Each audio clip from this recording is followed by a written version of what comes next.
નમસ્તે જુનાગઢ. 15 ઓગસ્ટ 1947 આખું ભારત આઝાદીનું જશ્ન મનાવી રહ્યું હતું. પણ અહીંયા આપણા જુનાગઢમાં એક નવી રાજકીય કહાની શરૂ થઈ હતી અને આ કહાની પરથી આપણા જુનાગઢનું ભવિષ્ય નક્કી થવાનું હતું. ભારત આઝાદ થયું ત્યારે જુનાગઢ એક પ્રિન્સલી સ્ટેટ હતું, એટલે કે રજવાડું.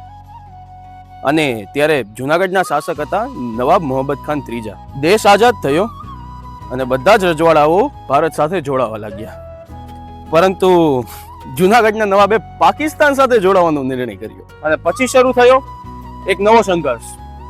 એક તરફ જુનાગઢના નવાબનો નિર્ણય હતો અને બીજી તરફ જુનાગઢની મોટી જનતા, લોકોમાં અસંતોષ વધતો જતો હતો.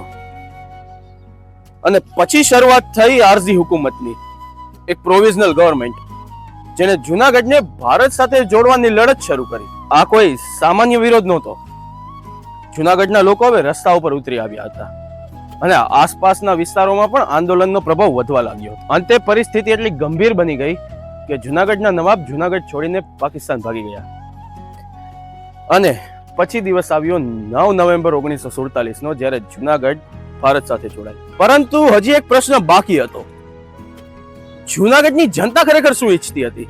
અને એનો જવાબ મળ્યો 20 ફેબ્રુઆરી 1948 ના દિવસે, જ્યારે જુનાગઢના લોકોને મત આપવાની તક મળી. અને પરિણામ 1,90,870 વોટ પડ્યા અને માત્ર 91 વોટ પાકિસ્તાન બાજુ પડ્યા.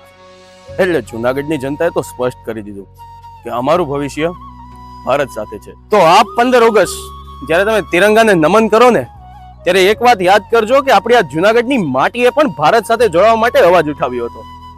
જય હિન્દ, જય ભારત.